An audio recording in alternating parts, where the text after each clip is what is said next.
இந்த காணொளியில் நாம் காண இருக்கின்ற முக்கிய வினாக்கள் போட்டித் தேர்வை எதிர்கொள்கின்ற, போட்டித் தேர்வை எதிர்நோக்கி காத்து இருக்கின்ற அந்த பயிற்சி பெறுபவர்களுக்கான முக்கிய வினாக்களின் தொகுப்பை தான் இந்த காணொளியில் நம்ம காண இருக்கின்றோம். இந்த முக்கிய வினாக்களினுடைய நோக்கம் என்னன்னா, போட்டித் தேர்வை எதிர்கொள்பவர்கள் பல முக்கிய வினாக்களை தேடி தேடி கண்டுபிடித்து படிக்க வேண்டிய ஒரு சூழல் இருக்கிறது. ஆகவே அவ்வாறு இல்லாமல் ஒவ்வொரு இயலில் இருக்கக்கூடிய, அதாவது இங்கிலீஷ்ல யூனிட் சொல்றோம் இல்லையா, ஒவ்வொரு இயலில் இருக்கக்கூடிய முக்கிய வினாக்களை, மிக மிக முக்கிய வினாக்களை, தேர்வுக்கு வரக்கூடிய வினாக்களை உங்களுக்கு தொகுத்து அதை உங்கள் கண்முன்னே இந்த காணொளியை கண்டு கொண்டிருக்கும் போதே உங்களுடைய மனதிலும் எண்ணத்திலும் அந்த வினாவிற்கான விடையை பதித்து விடவே இந்த முயற்சி. இதுல சிறப்பான அம்சம் என்னன்னா, இந்த 11ஆம் வகுப்பு பொதுத்தமிழ் என்கின்ற அந்த பாட புத்தகத்திலே, அதாவது இதுல சிறப்பு தமிழ் இருக்கு, பொதுத்தமிழ் இருக்கு. நம்ம 11ஆம் வகுப்புல பொதுத்தமிழை தான் நம்ம பார்க்க போறோம். இந்த இயல் 1 அப்படி எடுத்துக்கிட்டோம்னா, இந்த இயல் 1ல் இருக்கக்கூடிய முக்கிய வினாக்களை நாம் என்ன பண்றோம்னா ஒன்னொன்னா பார்க்க போறோம். அதற்கான விடைகளை மட்டும் நாம் பார்க்க போவதில்லை, அதிலிருந்து வேறு விதமான வினாக்களுக்கான விடைகளை நாம் தேடி கண்டுபிடித்து உங்களுக்கு தர இருக்கின்றோம். அதே சமயத்தில் ஒரு வினாவிற்கு ஒரு விடை என்றில்லாமல் அதிலிருந்து எத்தனை வினாக்களையும் விடைகளையும் நாம் பெற முடியும் என்பதை நாம் இங்கே உங்களுக்கு விளக்கமாக கூற இருக்கின்றோம். ஆகவே இந்த காணொளியை மிக கவனமாக குறிப்பெடுத்துக் கொள்வதன் மூலமாக நாம் போட்டித் தேர்வில் மிகச்சிறந்த பலனையும் வெற்றியும் அடைய முடியும் என்பது எங்களுடைய கருத்து, நம்முடைய கருத்து. ஆகவே முதல்ல நம்ம 25 வினாக்களை காண இருக்கின்றோம். இயல் 1ல் 11ஆம் வகுப்பு, அதாவது மேல்நிலை 1ஆம் ஆண்டு என்று அழைக்கக்கூடிய அந்த 11ஆம் வகுப்பு பொதுத்தமிழ், ஜெனரல் தமிழ் அப்படின்னு சொல்லக்கூடியதுல முதல் இயலை நம்ம இப்போ அந்த காணொலியை பார்க்க இருக்கின்றோம். 25 வினாக்கள், மிக முக்கிய வினாக்கள். அதை நம்ம என்னன்னு பார்க்கலாம். 11ஆம் வகுப்பு பொதுத்தமிழ் முக்கிய வினாக்கள் இயல் 1. ஒவ்வொரு இயலா நம்ம பார்க்க போறோம். அதுல முதல் இயல்ல 25 வினாக்கள். சரிங்களா? இதுல ஃபர்ஸ்ட் பாத்தீங்கன்னா முதல் வினா, தன் இனத்தையும் மொழியையும் பாடாத கவிதை வேறில்லாத மரம் கூடில்லாத பறவை என்று கூறியவர் அப்படின்னு ஒன்று கேட்டிருக்காங்க. சரிங்களா? இதை நம்ம படிச்சாதான் எழுத முடியும். இருந்தாலும் புகழ்பெற்ற வாசகம். என்ன சொல்றாங்க பாருங்க, தன் இனத்தையும் மொழியையும் பாடாத கவிதை. தன்னுடைய இனத்தையும் மொழியையும் பாடலாம், அந்த கவிதை வேறற்ற மரம். அப்போ அது வலிமையற்றது, அது பயனற்றது. அதை தான் சொல்றாரு. கூடில்லாத பறவை, கூடில்லாத பறவையா நம்ம அனாதையாக தெரியணும் அப்படின்னு சொல்றாரு. அது ஏதிலின்னு சொல்லுவாங்க, அனாதைன்றது. அதை தான் இவர் சொல்றாரு. இதை, இந்த அற்புதமான ஒரு கருத்தை சொல்லியவர் யாரு அப்படின்னு பாத்தீங்கன்னா ரசூல் கம்சதோவ். ரசூல் கம்சதோவ் புகழ்பெற்ற வாசகம். சரிங்களா? இப்போ இந்த ரசூல் கம்சதேவ் தான் இதனுடைய ஆன்சர். தன் இனத்தையும் மொழியையும் பாடாத கவிதை வேறில்லாத மரம் கூடில்லாத பறவை என்று கூறியவர் ரசூல் கம்சதேவ். சரிங்களா? இதை நீங்க படிச்சுதான் ஆகணும், ஞாபகம் வச்சுங்க. இப்ப இதுல கொடுக்கப்பட்டிருக்கிற 4 ஆன்சர் இருக்கு இல்லையா, இதுல இந்த தால்ஸ்டாய் என்றவர் என்னன்னா ஒரு ஜஸ்ட் ஒரு முன்னோட்டமா பார்த்துக்கலாம். தால்ஸ்டாய் என்றவர் பாத்தீங்கன்னா ஒரு ரஷ்ய எழுத்தாளர். இந்த போரும் அமைதியும் அப்படின்ற ஒரு நூலை எழுதிப்பார், புகழ்பெற்ற நூல், போரும் அமைதியும். சரிங்களா? அப்ப இது ஒரு 1 மார்க். தால்ஸ்டாய் எழுதிய நூலினுடைய பெயர் போரும் அமைதியும், தெரிஞ்சுக்கலாம். ஷெல்லி உங்களுக்கே தெரியும், பாரதியார் தன்னுடைய ஷெல்லி என்ற அந்த கவிஞருடைய பற்றுதனால்தான் ஷெல்லிதாசன் பேரு அவருடைய புனைப்பெயரா வச்சிருந்தாரு. அதிக ஒரு நல்ல கவிஞர் பாத்தீங்கன்னா ஷெல்லி. பெப்பிஸ் இவர் என்னன்னு சொன்னீங்கன்னா உலக நாட்காட்டி, அதாவது உலக நாட்காட்டி, அதாவது நாட்குறிப்புன்னு சொல்லுவோம் இல்லையா, நாட்காட்டின்றத விட நாட்குறிப்பு, டைரி இருக்கு இல்லையா, அதனுடைய தந்தைன்னு சொல்லுவாங்க பெப்பிஸ்.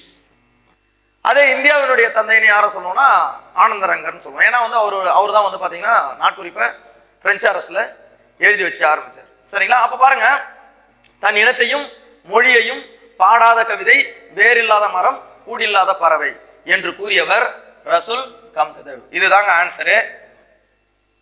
தால்சதாய்க்கு ஒரு கொஸ்டினை நம்ம கிரியேட் பண்ணோம்னா, போரும் அமைதியும் என்ற நூலினுடைய ஆசிரியர் தால்சதாய், உலக நாட்குறிப்பின் தந்தை பெப்பிஸ்.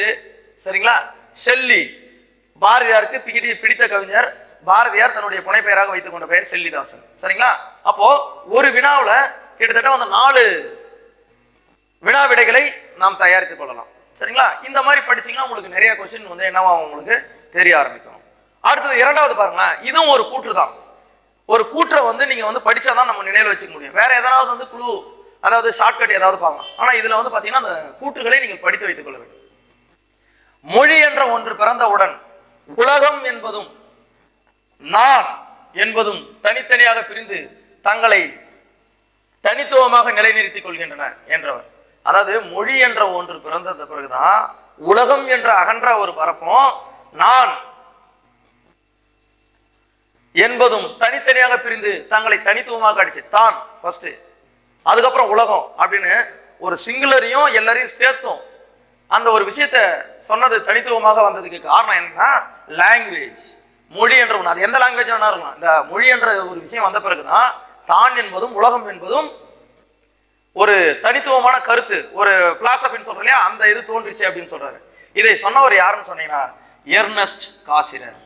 எர்னஸ்ட் காசிரர் இவர் தான் இந்த கூட்டம் சொல்றாரு. எர்னஸ்ட் காசிரர் இவர் தான் சொல்றாரு.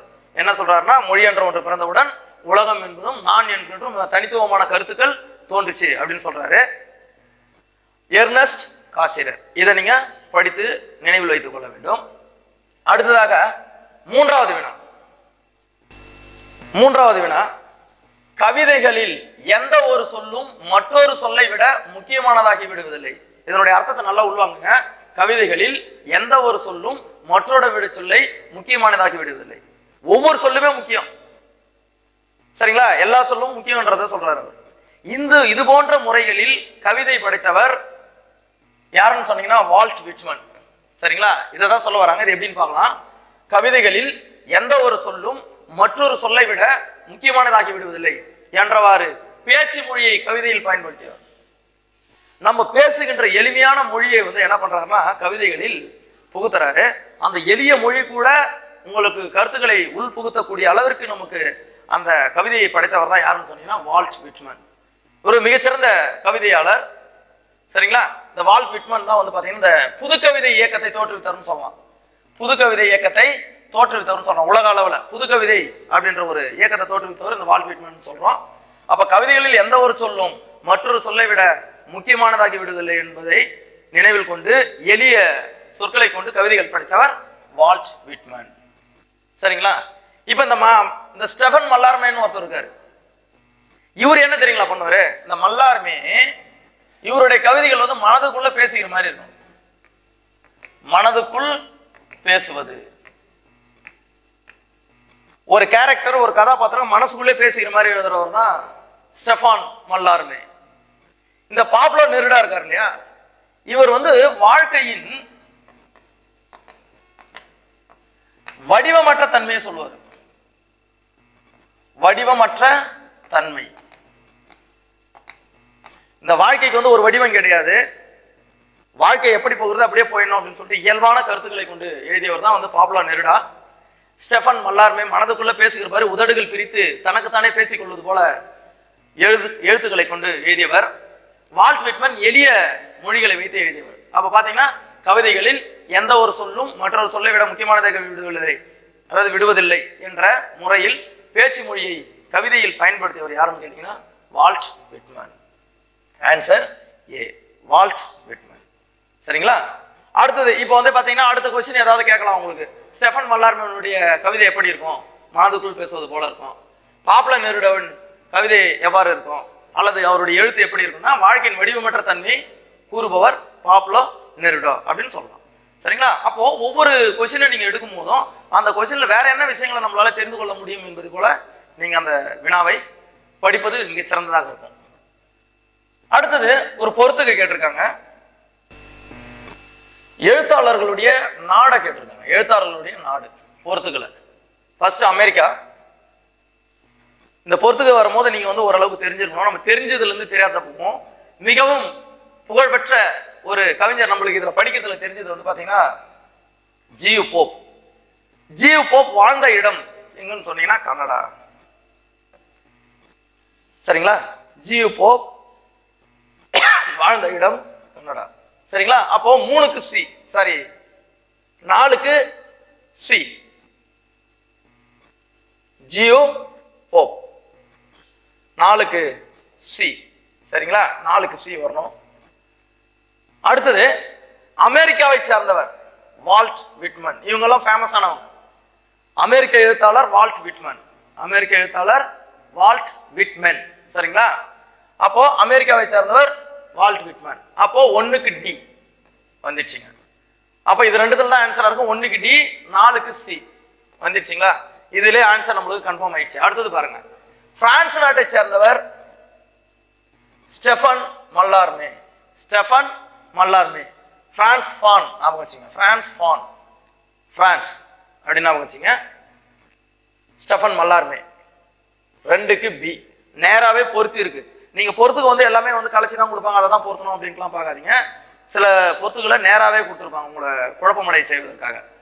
Chile, Pablo Neruda. சிலி, லீ ஞாபகம் வச்சுங்க. பாப்லோ, லீ லோ, பாப்லோ சிலி. சரிங்களா? இப்படி ஞாபகம் வச்சுங்க. இது வந்து பாத்தீங்கன்னா 3க்கு வந்து ஏ. சரிங்களா? அப்ப ஆன்சர் சி. அப்ப அமெரிக்காவை சேர்ந்த ஒரு எழுத்தாளர், கவிதையாளர் வால்ட் விட்மன், பிரான்ஸ் நாட்டை சேர்ந்தவர் ஸ்டெஃபன் மல்லார்மே, சிலி நாட்டை சேர்ந்தவர் பாப்லோ நெருடா. இவரும் மிக சிறந்த ஒரு எழுத்தாளர், கவிதை எழுதுபவர். கனடா நாட்டை சேர்ந்தவர் ஜியு போப். உங்களுக்கே தெரியும், திருக்குறள், திருவாசகத்தை ஆங்கிலத்தில் மொழிபெயர்த்தவர் ஜியு போப். நல்ல தமிழ் பணியை மேற்கொண்டவர். சரிங்களா? தன்னுடைய கல்லறையில தமிழ் மாணவன் உறங்கி கொண்டிருக்கிறான் என்று பொறிக்க சொன்னவர் யாருன்னு சொன்னீங்கன்னா ஜியு போப் அவர்கள்.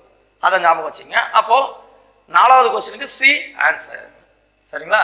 அடுத்தது வாங்க, 5வது வினா, சரியான கூற்றினை தெரிவு செய்க. சரியான கூற்றினை தெரிவு செய்க. இந்த மாதிரி வினாக்களை நீங்க நல்லா நோட் பண்ணிக்கணும்.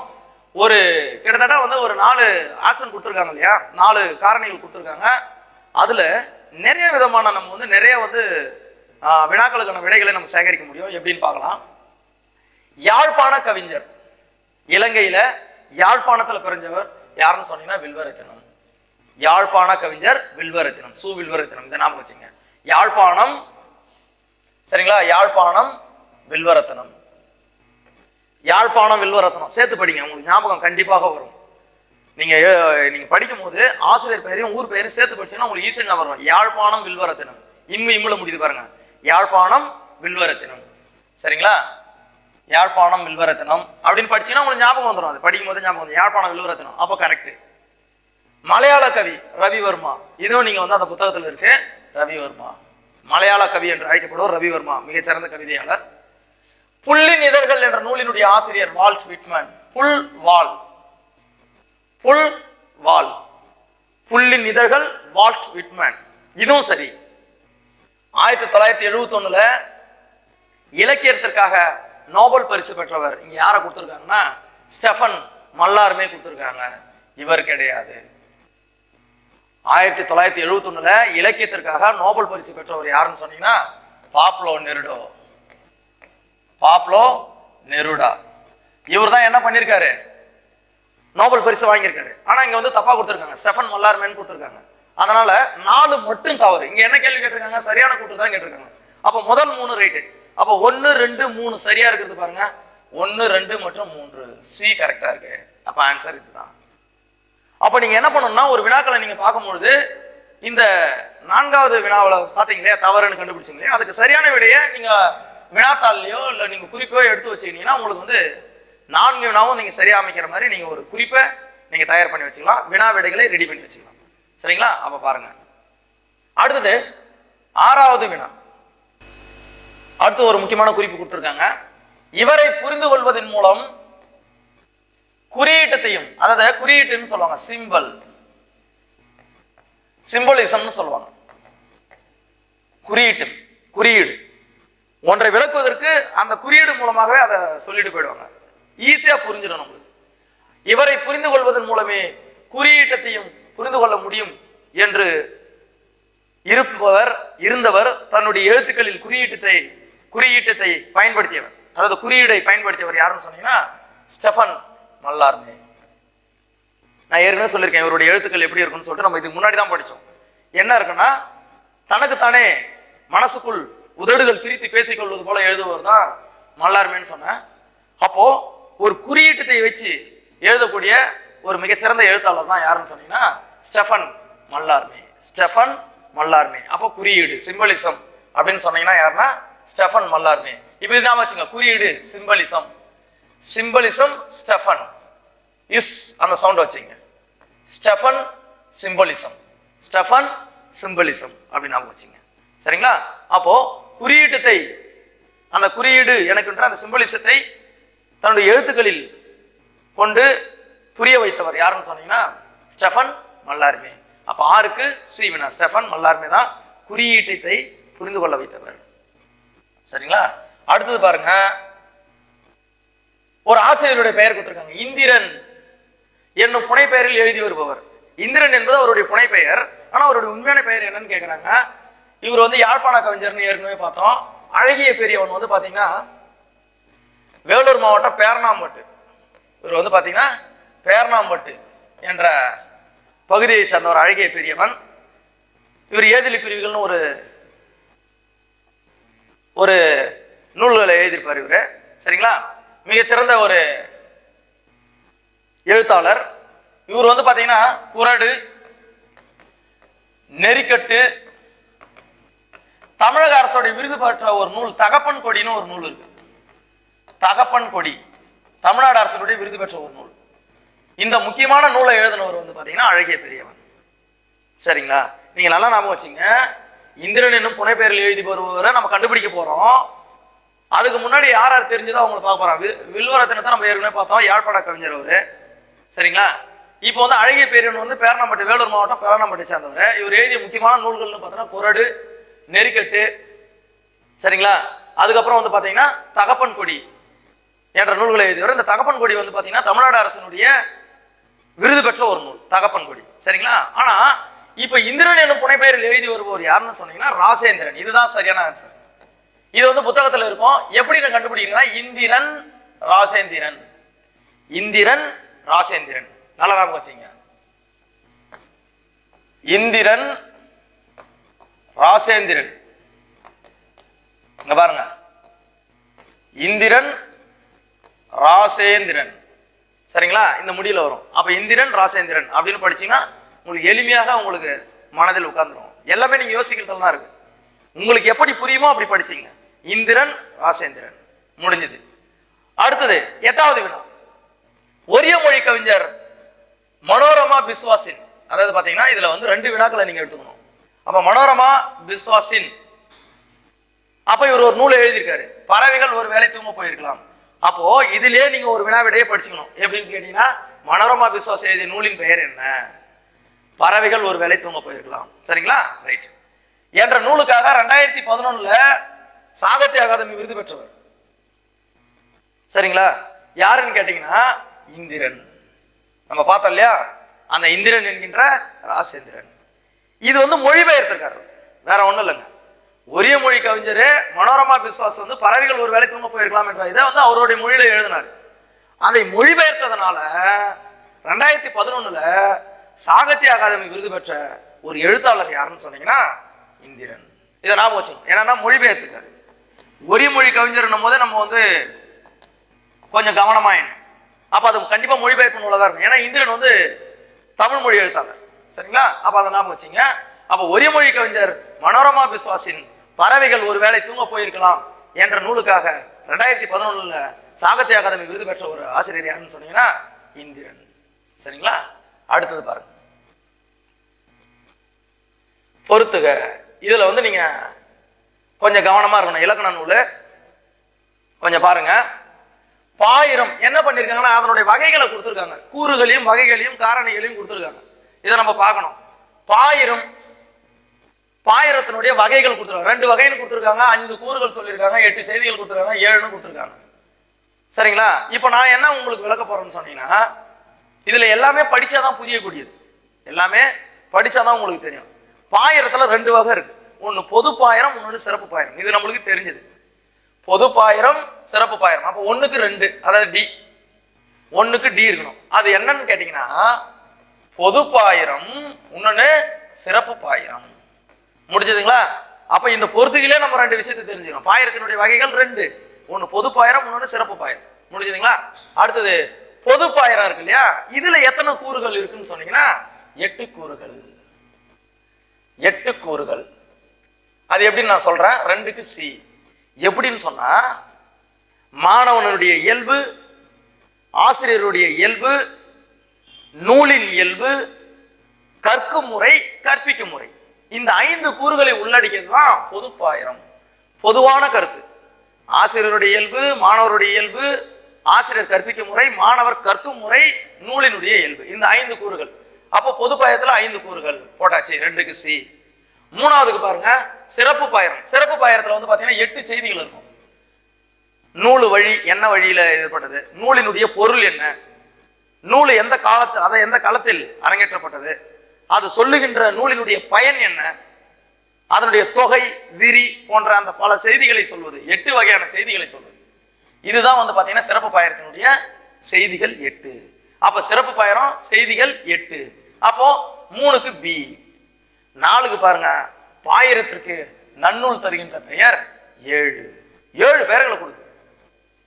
என்னென்ன பெயர்? முகவுரை, பதவுரை, அணிந்துரை, புனைந்துரை, நூன்முகம் இப்படின்னு வருது இல்லையா பெயர் பலவாறு. அது எல்லாமே ஒரே அர்த்தம் தான். என்னன்னா பாயிர பெயர்கள். பாயிரத்துக்கு 7 பெயர்கள் இருக்கு. அதை தான் இங்க நன்னூல் சொல்லுது. அப்ப பாயிரத்தினுடைய பெயர்கள் 7. 4க்கு ஏ. அப்ப ஆன்சர் ஏ. பாயிரத்துல வகை 2, பொது பாயிரத்துல 5 கூறுகளை சொல்றாங்க, சிறப்பு பாயிரத்துல 8 செய்திகளை சொல்றாங்க. பாயிரத்தினுடைய பெயர்கள் 7 வகை பெயர்கள் சொல்லப்படுகிறது. அப்ப பொறுத்துக்க பொருத்தியாச்சு. ஏ ஆன்சரு. சரிங்களா? அடுத்தது வாங்க 10வது கொஸ்டின். தவறான ஒன்றனை காண். தவறான ஒன்றனை காண். சரிங்களா? இதுல தவறான ஒரு விஷயத்தை நம்ம கண்டுபிடிக்கணும். பதிகம் என்பது, பதிகம் என்பது 5 பொதுவான விஷயங்களையும் 11 சிறப்புமாகிய பல வகை பொருள்களையும் தொகுத்து சொல்வது. அந்த நூலில் இருக்கக்கூடிய பொதுவான 5 விஷயங்களையும் 11 சிறப்பு பொருளையும் சொல்வதுதான் வந்து பாத்தீங்கன்னா பதிகம். இது கரெக்ட் தான். புனைந்துரை, புனைந்துரை பெருமை. ஞாபகம் வச்சுங்க. புனைந்துரை பெருமை, நூலினுடைய பெருமை முதலை விளங்க அலங்கரித்து சொல்வது. புனைந்து சொல்வது. பெருமையை அலங்கரித்து சொல்வதுன்னா பெருமையை சாதாரணமா சொல்லாம கொஞ்சம் அலங்காரம் ஒப்பனையிட்டு சொல்லுவாங்க. அதுதான் வந்து இங்க புனைந்துரை பெருமையை விளக்குவது. புறவுரை நூலுக்கு வெளியே. அப்போ நூலில் சொல்லிய பொருள் அல்லாதவற்றை நூலின் புறத்திலே சொல்வது. நல்லா ஞாபகம் வச்சுங்க. நூலில் சொல்லிய பொருள் அல்லாதவற்றை நூலுக்கு முன்னாடியே சொல்லிடுவாங்க, புறத்துல சொல்லிடுவாங்க. அதுதான் வந்து புறவுரை. அதனாலதான் அதுக்கு பேரே புறவுரை. ஆனா இங்க தந்துரை பாருங்க, நூலுக்கு முகம் போல் இருப்பது கிடையாது. இது வந்து முகவுரைன்னு வரணும். நூலுக்கு முகம் போல் இருப்பது அது கிடையாது. தந்துரை என்பது என்ன தெரியுங்களா? நூலில் சொல்லாத பொருளை சொல்லுவது. இதுல எது சொல்லலையோ அதை சொல்வதுதான் எது? தந்துரை. ஆனா இங்க தப்பா கொடுத்துக்கிறாங்க, நூலுக்கு முகம் போல் முற்பட்டு இருப்பது. அப்போ இது தவறு. அப்ப ஆன்சர் என்னன்னா டி. தவறான இணை வந்து பாத்தீங்கன்னா, தவறான கூற்று எதுன்னு பாத்தீங்கன்னா டி. சரிங்களா? அடுத்தது 11வது வினா. சரியான இணைகளை காண். நன்னூலை பத்தி கொடுத்துருக்காங்க சார். நல்லா ஞாபகம் வச்சுங்க.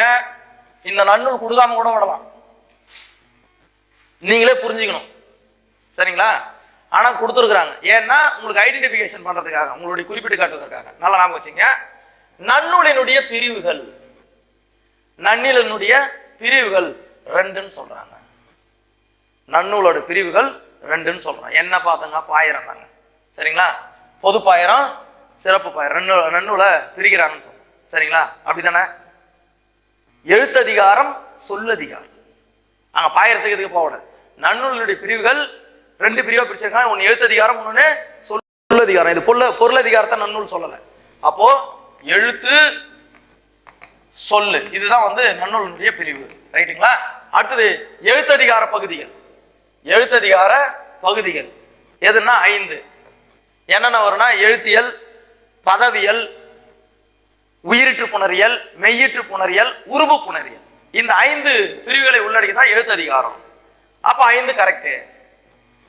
சொல்லதிகாரம், இதுல வந்து பாத்தீங்கன்னா சொல்லதிகாரத்துல பெயர், வினை, பொது, இடை, உரி, அதாவது பெயரியல், வினையியல், பொதுவியல், இடையியல், உரியியல், இந்த 5ஐயும் உள்ளடக்கியது தான் சொல்லதிகாரம், நன்னூலனுடைய சொல்லதிகாரம். அப்ப அதுவும் சரி. தொல்காப்பியத்தின் முதல் நூல் நன்னூல், இது தப்பு. நன்னூலுடைய முதல் நூல் தான் தொல்காப்பியம், அப்ப இது வந்து தப்பு. அப்போ சரியான இடைகள் இது 3. சரிங்களா? அப்ப நீங்க என்ன பண்ணணும்னா 1, 2 மற்றும் 3, இங்க வந்து 1, 2ன்னு வரணும். 1, 2, 3. அப்ப 11க்கு ஆன்சர் ஏ. சரிங்களா? அடுத்தது 12ஆம் வினா. இதை வந்து ஞாபகம் வச்சுக்கணும்னா நாங்க ஒரு வழி சொல்றோம் பாருங்க. 6ஆம் திணை என்ற ஒரு சிறுகதை, ஒரு நிகழ்வு, இலங்கையில நடக்கக்கூடிய ஒரு போர் நிகழ்வுகளை பத்தி சொல்லக்கூடிய ஒரு பகுதி இது. இந்த 6ஆம் திணை என்ற சிறுகதையினுடைய ஆசிரியர் யாருன்னு கேட்டீங்கன்னா ஜெயமோகன் கிடையாது. ஜெயமோகன் கிடையாது. சரிங்களா? பூமணி. பூமணி வந்து கரிசல் இலக்கிய எழுத்தாளர். இந்த அஞ்சாடி வெக்க இப்படின்ற சில நூல்களை எழுதியவர். சீசு செல்லப்பாவும் கிடையாது. ஏன்னா ஒரு வாடிவாசல், சுதந்திர தாகம், ஜீவனாம்சம் என்ற நூல்களை எழுதியவர் தான் சீசு செல்லப்பா. இதுல 6ஆம் திணை என்ற நூலை எழுதியவர், சிறுகதை எழுதியவர் முத்துலிங்கம். நீங்க எப்படி படிக்கணும்னா 6ஆம் திணை முத்துலிங்கம், இதை சேர்த்தீங்கன்னா தான் உங்களுக்கு மோனை ஒன்னா வரும். 6ஆம் திணை முத்துலிங்கம். அப்ப 6ஆம் திணை என்ற சிறுகதையின் ஆசிரியர் முத்துலிங்கம். ஞாபகம் வச்சுங்க. அப்போ 6ஆம் திணை என்ற சிறுகதையின் ஆசிரியர் முத்துலிங்கம். அடுத்தது 13வது வினா.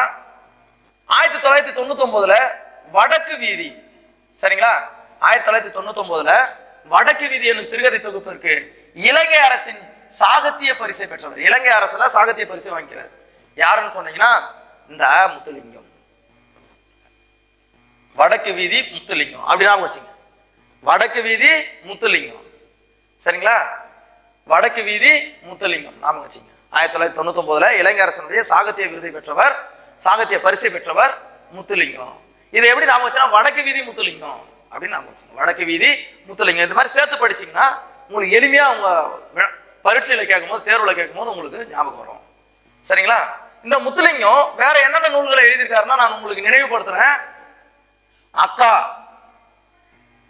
அந்த நூலு, மகாராஜாவின் ரயில் வண்டி, முத்துலிங்கம் மகாராஜா ஞாபகம் வச்சுங்க. முத்துலிங்கம் மகாராஜா.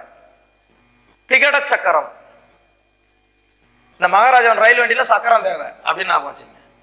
அப்ப அக்கா, மகாராஜாவின் ரயில் வண்டி, திகட சக்கரம் போன்ற நூல்களை எழுதியவரும் வடக்கு விதி என்ற நூலுக்கு சாகித்ய பரிசினை பெற்றவங்க, இலங்கை அரசனுடைய சாகித்ய பரிசினை பெற்றவங்களும் யாருன்னு கேட்டீங்கன்னா முத்துலிங்கம்.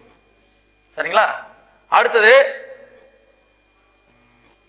14வது கொஸ்டின் பாருங்க. ஒரு டிஃபரெண்டான கொஸ்டின். ஒரு இனத்தை அழிப்பதற்கு அவர்களின் நூலை எரித்தால் போதும் என்ற கருத்தை கூறும் நூல் ஃபாரன்ஹீட் 451. இதை நீங்க டைரக்டா படிச்சுதான் ஆகணும், வேற வழி இல்லை. ஒரு இனத்தை அழிக்கணும்னா தீ மூட்டணும், எரிக்கணும். எதை எரிக்கணும்? அவங்களுடைய நூலை எரிக்க வேண்டும். அதுதான் ஃபாரன்ஹீட்னா வெப்பம். வெப்பம் எப்படி வரும்? எரிச்சாதான் வரும். அதுதான் இங்க வந்து எரித்தால் போதும். எரித்தால் போதும்னு வந்தாலும் இங்க ஃபாரன்ஹீட் ஞாபகம் வச்சுங்க. எரித்தா வெப்பம் வரும், வெப்பத்தை அளவிடும் ஃபாரன்ஹீட், அதை ஞாபகம் வச்சுங்க. ஃபாரன்ஹீட் 451 என்ற நூல் சொல்லுது ஒரு இனத்தை அழிப்பதற்கு அதனுடைய நூல்களை அழித்தால் போதும். தானா அழிஞ்சிடும். அறிவு இல்லைன்னா தானா அந்த இனம் அழிஞ்சிடும் அப்படின்னு சொல்றாங்க. அதுக்கடுத்து இதுல இருந்து இன்னொரு விஷயம் தெரிஞ்சீங்கன்னா ராபின்சன் குரூசோ என்ற நூல் ஒன்று இருக்கு, ஃபேமஸான நூல். அந்த நூலை எழுதியவர் வந்து டேனியல் டிப்போ. இதை ஞாபகம் வச்சுங்க. இங்க கொடுக்கப்பட்டது திகட சக்கரம் நான் ஏற்கனவே சொன்னேன் முத்துலிங்கம், வடக்கு விதியும் முத்துலிங்கம், அதனால அதை விட்டுருங்க. ராபின்சன் குரூசோ அந்த நூலினுடைய ஆசிரியர் வந்து டேனியல் டிப்போ. இதை ஞாபகம் வச்சுங்க. அப்ப இந்த வினாவிற்கு ஒரு இனத்தை அழிப்பதற்கு அவர் நூலை எழுத்தலை போதும் என்ற சொல்லக்கூடிய அந்த நூலினுடைய பெயர் ஃபாரன்ஹீட் 451 451. அடுத்தது பாருங்க 15வது கொஸ்டின். மொழி முதல் எழுத்துக்கள், சொல்லுக்கு முதலில் வரக்கூடிய எழுத்துக்கள் எதுன்னு கேட்டா அது ஒரு எழுத்து சொல்லலாம், இரு எழுத்து சொல்லலாம், பல எழுத்து சொல்லுகளா இருக்கலாம். மொத்தம் 22. இதை நீங்க தெரிஞ்சுக்கணும். மொழி முதல் எழுத்துக்கள் 22. எப்படின்னு கேட்டீங்கன்னா உயிர் எழுத்துல 12 எழுத்துக்கள், ஆ முதல் அவ் வரை 12 எழுத்துக்களுமே சொல்லுக்கு முதல்ல வரும். மெய் எழுத்துல 10 எழுத்துக்கள் மட்டும் வரும், மொத்தம் 22 வந்துடும். எதோடு வரும்னா க ஞ ச ஞ தான பாம ஏவ, செட்டு செட்டா பாருங்க, ஏவ பாம க ஞ ச ஞ தான இணை எழுத்துக்கள் ஞாபகம் வச்சுங்க. இந்த 5 பேர் 5 இணையும், அதாவது 2 10, இந்த 10 எழுத்துக்களும் தான் சொல்லுக்கு முதலில் வரும். எது கூட? உயிர் கூட சேர்ந்து, மெய் எழுத்தும் உயிர் எழுத்தும் சேர்ந்து. அப்போ 22 எழுத்துக்கள் மொழி முதல் எழுத்துக்கள் ஞாபகம் வச்சுங்க. இதெல்லாம் சிம்பிள். 16வது கொஸ்டின், சரியான இணைகளை காண்க. சரியான இணைகளை காண்க. மொழி இறுதி எழுத்துக்களின் குற்றியலுகர எழுத்து 1. சரிங்களா? குற்றியலுகர எழுத்து சொல்றாங்க. மொழி இறுதி எழுத்துக்கள் மொத்தம் 24 வரும். அதுல ஒரு எழுத்து வந்து பாத்தீங்கன்னா குற்றியலுகரம், இது கரெக்ட், குற்றியலுகர எழுத்து. மணிமாலை உயிரீற்று புணர்ச்சின்னு சொல்றாங்க. பிரிச்சு பாருங்க, மணி மாலை உயிரீருன்னு சொல்றாங்க. இங்க வந்துச்சுன்னா முதல் வந்து சேருகின்றதா முதலா மாறிடும். அதனால இறுதி எழுத்து பாருங்க, இன்னு குட்டல் இ. அப்ப இது என்ன எழுத்து? உயிர் எழுத்து. அப்போ உயிர் இரு கரெக்ட் தான். சரிங்களா? எழுத்துக்களின் அடிப்படையில் புணர்ச்சியின் வகை 4. எப்படி தெரியுங்களா? உயிர் பிளஸ் உயிர், உயிர் பிளஸ் மெய், அதாவது நிலைமொழி வருமொழி, மெய் பிளஸ் உயிர், அப்புறம் மெய் பிளஸ் மெய். இப்படி 4 வர்றதுதான் வந்து பாத்தீங்கன்னா அந்த எழுத்தின் அடிப்படையில் புணர்ச்சியின் வகை. உயிர் உயிர், உயிர் மெய், மெய் உயிர், மெய் மெய், இந்த 4 அடிப்படையில் தான் வரும். அப்ப இதுவும் கரெக்ட். மலை கூட்டல் அருவி உயிர் உயிர்னு கொடுத்துருக்காங்க. சரிங்களா? இதுவும் கரெக்ட் தான். ஏன்னு கேட்டீங்கன்னா அந்த மலைன்றது இருக்கு இல்லையா, இதை பிரிங்க, இல்லு கூட்டல் ஐ, இங்க வருகின்ற எழுத்து ஆ, அப்ப இங்க ஒரு உயிர் இங்க ஒரு உயிர், அப்ப இதுவும் கரெக்ட். அப்ப எல்லாமே கரெக்ட். அப்ப என்ன பண்ணுவீங்கன்னு பாத்தீங்கன்னா எங்க இருக்கு பாருங்க, 1 2 சரி, 3 4 சரி. இப்ப அனைத்தும் என்ற வார்த்தையை கொடுக்காம நம்பர் கொடுத்துருக்காங்க. அதனால கொஞ்சம் உசாரா நீங்க என்ன பண்ணணும் பாத்துக்கணும். சரிங்களா? அடுத்தது பாருங்க, இதனுடைய ஆன்சர் வந்து என்னன்னா டி, அனைத்தும் அப்படின்ற மாதிரி வரும். அடுத்தது பாருங்க, தவறான இணையை காண்க. இதுல தப்பா இருக்கக்கூடிய விஷயத்தை கண்டுபிடிக்கும். தவறான இணை வினாவை நல்லா படிக்கும். மொழி இறுதி எழுத்துக்கள் 24 கரெக்ட் தான். அதாவது உயிரெழுத்து 12, மெய்யெழுத்து வந்து ஒரு 11 எழுத்துக்கள் வரும். அதை என்னன்னு சொல்ல போறோம்? குற்றியலுகர எழுத்து 1. நம்ம முன்னாடி வினாவில் பார்த்தோம் இல்லையா, அது அதாவது மொழி இறுதி மெய்யெழுத்துக்கள் 11 கரெக்ட். பழைய இலக்கிய வாழ்க்கையில் சொல்லி நிறுதி எழுத்துக்கள் இது 3 ரைட்டு. உறிஞ்ச் இப்படிலாம் வந்திருக்கும், பார்த்திருப்பீங்க பழைய செய்யுள்ல. வெரின் இப்படிலாம் வரும். சரிங்களா? இந்த மாதிரி எழுத்துக்கள் தான் அதை சொல்லியிருக்காங்க. கரெக்ட் தான், அது சரிதான். புணர்ச்சியில் முதலில் நிற்கும் சொல் வருமொழி கிடையாது. புணர்ச்சியில முதலில் நிற்கிற சொல்லு நிலைமொழி. சரிங்களா? அப்ப இங்க வருமொழின்னு கொடுத்துருக்காங்க, அது தப்பு. அப்போ இது தவறு. அப்ப ஆன்சர் டி தான். சரிங்களா? அடுத்தது பாருங்க, ஒரு சிம்பிளான கொஸ்டின். அமை என்பதன் பொருள். அமை என்பதன் பொருள் வகை கிடையாது, மாடம் இதுவும் கிடையாது, மாளிகை இதுவும் கிடையாது. ஏன்னா மாளிகை அமையெல்லாம் வந்து வாய்ப்பே கிடையாது. மூங்கில் என்பது சரியானது. அமை மூங்கில், கூடாரம் அமை, கொட்டில் அமை, இது எல்லாமே எதுல செய்யறோம்னா மூங்கில்ல செய்யறோம். அப்ப அமை என்பது மூங்கிலை குறிக்கும். அமை மூங்கில், அமை மூங்கில், மூங்கிலை அமை அப்படின்னு ஞாபகம் வச்சுங்க. மூங்கிலை அமை முக்கியமான ஒரு சொல் பொருள், அதனால ஞாபகம் வச்சுங்க. அமை என்பதனுடைய பொருள் மூங்கில். கண்டிப்பா அதுல தவறானது இருக்கும், அதை தூக்கி போட்டுருங்க. மாடம் மாளிகை எதுவுமே அமைன்னு வராது, மூங்கில் தான் வரும். சரிங்களா? அப்ப மூங்கில் அமை அப்படின்னு ஞாபகம் வச்சுங்க. தமிழருடைய பாரம்பரிய நாள், இதை நீங்க படிச்சுதான் ஆகணும். ஜனவரி 14 தமிழருடைய பாரம்பரிய நாளாக ஏற்றுக்கொள்ளப்பட்ட நாள் ஜனவரி 14. இதை நீங்க ஞாபகத்துல வச்சுங்க. கிட்டத்தட்ட பொங்கல் வரக்கூடிய சமயம் அது. நம்ம ஏற்கனவே பார்த்தா ஈஸியா கண்டுபிடிச்சிடலாம் பாருங்க. ஏற்கனவே நம்ம டிஸ்கஸ் பண்ணதுனால நம்ம ஈஸியா கண்டுபிடிச்சிடறோம். ராபின்சன் குரூசோ என்ற நூலினுடைய ஆசிரியர் யாருன்னா, டைரக்டா இங்க வாங்க, டேனியல் டிஃபோ. ராபின்சன் குரூசோ என்ற நூலினுடைய ஆசிரியர் டேனியல் டிஃபோ. ஏன்னா ஏற்கனவே நம்ம டிஸ்கஸ் பண்ணியிருக்கோம். இவருடைய முக்கியமான நூல், டேனியல் டிஃபோனுடைய முக்கியமான நூல் வந்து பாத்தீங்கன்னா ராபின்சன் குரூசோ. அப்ப ஈஸியா நம்ம கண்டுபிடிச்சிடும். தங்களுக்கு தாங்களே உதடுகள் பிரித்து பேசிக்கொள்ளும் வகையில, இதையே நம்ம வந்து ஏற்கனவே நான் முன்னாடியே சொல்லியிருக்கேன். அந்த 4 ஆன்சரை படிச்சதுனால இப்ப நம்ம ஈஸியா கண்டுபிடிச்சிடலாம். உதடுகள் தானே மனசுக்குள் பேசிக்கொள்வது போல இருப்பது யாருன்னு சொன்னீங்கன்னா ஸ்டெஃபன் மல்லார்மே. இந்த மனதுக்கு தான் என்னன்னு சொன்னா மனதிற்குள், மனதிற்குள் மல்லார்மே, மனதிற்குள் மல்லார்மே, அததான் சொல்றாங்க. சரிங்களா? ஸ்டெஃபன் மல்லார்மே தங்களுக்கு தாங்களே உதடு பிரித்து பேசிக்கொள்வது, மனதுக்குள்ள தாங்களே பேசிக்கிறது என்னன்னா ஸ்டெஃபன் மல்லார்மே. அவர் தான் அந்த முறையில கவிதைகள் படிப்பாரு. அடுத்தது பின்வரும் எழுத்தாளர்களில் புது கவிதை இயக்கத்தை தோற்றுவித்தார். இதை பத்தி நம்ம டிஸ்கஸ் பண்ணியிருக்கோம். உலக அளவில் ஒரு புது கவிதை இயக்கத்தை தோற்றுவித்தவர் யாருன்னு சொன்னீங்கன்னா அமெரிக்க எழுத்தாளரான வால்ட் விட்மன். இவரை பத்தி நம்ம டிஸ்கஸ் பண்ணியிருக்கோம். இந்த காணொலியிலேயே என்ன பண்ணிருக்கோம்னா வால்ட் விட்மன் அமெரிக்காவுடைய புகழ்பெற்ற ஒரு கவிதையாளர், புது கவிதை இயக்கத்தை தோற்றுவித்தவர் வால்ட் விட்மன். புது கவிதை இயக்கத்தை தோற்றுவித்தார் உலக அளவுல. ஆக்கியோன் பெயரே வழியே இல்லை என்று கூறியவர் யாருன்னு சொன்னீங்கன்னா தொல்காப்பியர். சரிங்களா? தொல்காப்பியர்னா தொல்காப்பியம், அகத்தியர் அகத்தியம்.